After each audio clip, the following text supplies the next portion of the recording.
नमस्ते दोस्तों, और द अमित कुमार शो के एक और शानदार एपिसोड में आपका बहुत बहुत स्वागत है। मैं हूं आपका होस्ट और दोस्त अमित कुमार। दोस्तों, क्या आपने कभी सोचा है कि सुबह जब आप उठते हैं तो धूप खिली होती है, दोपहर तक बादल छा जाते हैं और शाम होते होते अचानक बारिश होने लगती है।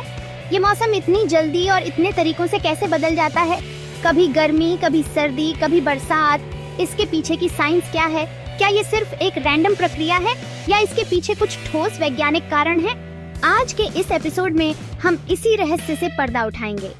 आज हम एक गहरी यात्रा पर निकलेंगे, एक ऐसी यात्रा जो हमें पृथ्वी के वायुमंडल के अंदर ले जाएगी। हम जानेंगे मौसम में होने वाले बदलावों के पीछे के 6 सबसे मुख्य और शक्तिशाली कारणों के बारे में। ये वो कारण हैं जो तय करते हैं कि आज आपको छाता लेकर निकलना है या स्वेटर पहनना है। मैं आपको विश्वास दिलाता हूँ कि इस वीडियो के अंत तक आप मौसम को एक बिल्कुल नई नज़र से देखने लगेंगे। आपको समझ आएगा कि कैसे सूरज की एक किरण से लेकर समुद्र की एक लहर तक हर चीज हमारे मौसम को आकार देने में अपनी भूमिका निभाती है। तो अपनी कुर्सी की पेटी बांध लीजिए, क्योंकि हम विज्ञान और प्रकृति के इस अद्भुत संगम को बहुत ही सरल, बहुत ही आसान भाषा में समझने वाले हैं। मैं कोई जटिल वैज्ञानिक शब्दों का इस्तेमाल नहीं करूंगा, बल्कि आपको कहानी की तरह सब कुछ समझाऊंगा, ताकि हर कोई, चाहे वो स्कूल का छात्र हो या कोई भी जिज्ञासु व्यक्ति, इस ज्ञान को आसानी से समझ सके। चलिए शुरू करते हैं मौसम के रहस्यों की इस रोमांचक खोज को। दोस्तों, मौसम के इस पूरे खेल का सबसे बड़ा खिलाड़ी है हमारा सूरज। सूरज सिर्फ रोशनी नहीं देता, बल्कि ये पृथ्वी के लिए ऊर्जा का सबसे बड़ा और सबसे महत्वपूर्ण स्रोत है।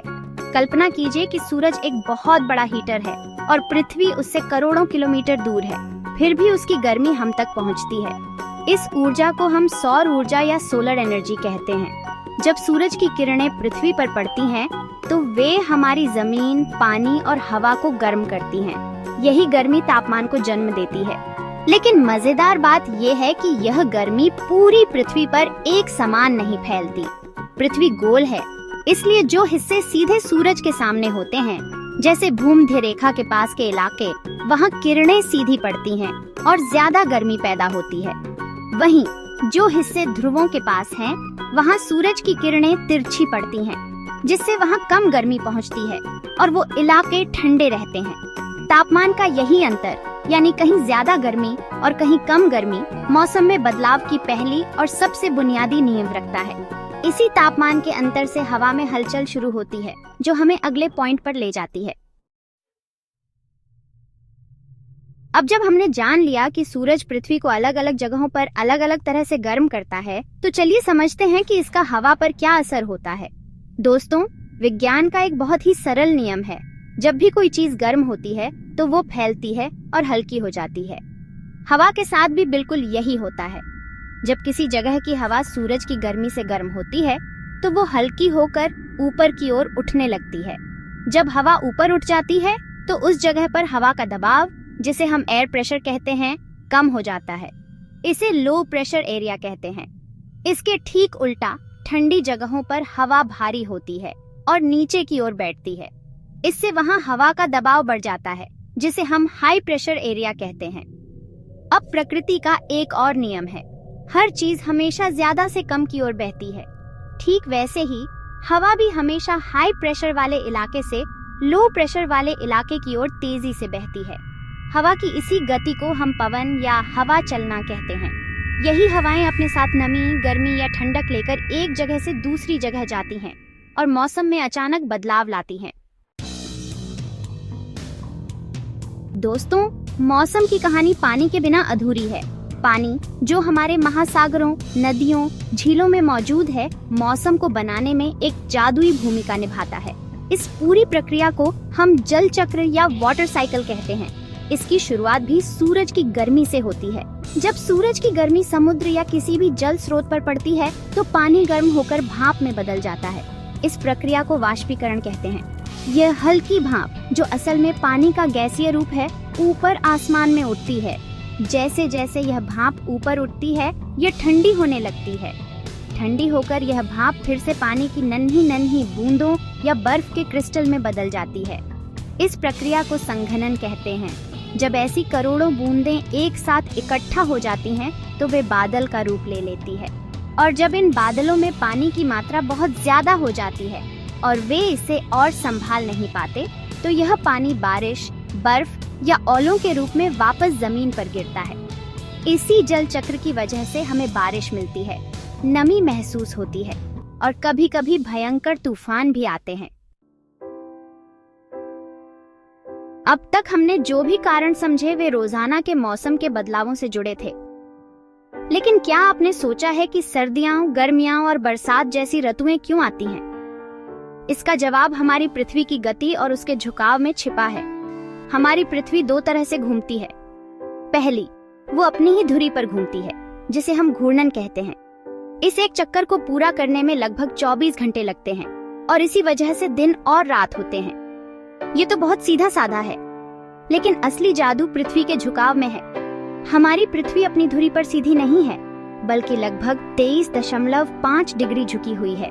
जब पृथ्वी सूरज का चक्कर लगाती है, जिसे परिक्रमण या रिवोल्यूशन कहते हैं, तो इस झुकाव के कारण साल के अलग अलग समय में पृथ्वी का कोई एक गोलार्ध सूरज की ओर ज्यादा झुका होता है। जब उत्तरी गोलार्ध सूरज की ओर झुका होता है तो वहाँ सीधी धूप पड़ती है और गर्मियां होती हैं, जबकि दक्षिणी गोलार्ध में सर्दियां। 6 महीने बाद जब पृथ्वी घूमकर दूसरी तरफ पहुंचती है तो दक्षिणी गोलार्ध सूरज के सामने आ जाता है और वहाँ गर्मियां शुरू हो जाती हैं। इसी झुकाव की वजह से हमें अलग अलग मौसमों का अनुभव होता है।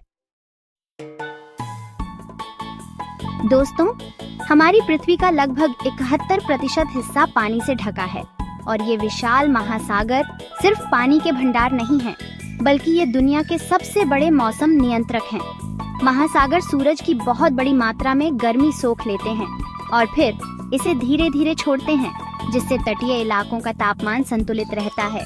लेकिन इनका सबसे बड़ा प्रभाव इनकी धाराओं के जरिए होता है। ये धाराएं विशाल नदियों की तरह होती हैं, जो समुद्र के अंदर बहती हैं, गर्म पानी को ठंडे इलाकों की ओर और ठंडे पानी को गर्म इलाकों की ओर ले जाती है। आपने शायद एल नीनो और ला नीना के बारे में सुना होगा। ये प्रशांत महासागर में होने वाले तापमान के बदलाव हैं, लेकिन इनका असर पूरी दुनिया के मौसम पर पड़ता है। एल नीनो के दौरान प्रशांत महासागर का पानी असामान्य रूप से गर्म हो जाता है, जिससे कहीं पर भयंकर सूखा पड़ता है तो कहीं पर भयानक बाढ़ आती है। वहीं ला नीना में पानी सामान्य से ज्यादा ठंडा हो जाता है और इसका भी मौसम पर उल्टा असर होता है। ये दिखाता है कि हजारों किलोमीटर दूर समुद्र में होने वाला एक छोटा सा बदलाव भी हमारे घर के मौसम को कैसे बदल सकता है। आखिर में दोस्तों, जिस जमीन पर हम रहते हैं उसका आकार और बनावट, जिसे हम स्थलाकृति या टोपोग्राफी कहते हैं, भी मौसम पर गहरा असर डालती है। आपने गौर किया होगा कि पहाड़ी इलाकों का मौसम मैदानी इलाकों से हमेशा अलग और ठंडा होता है।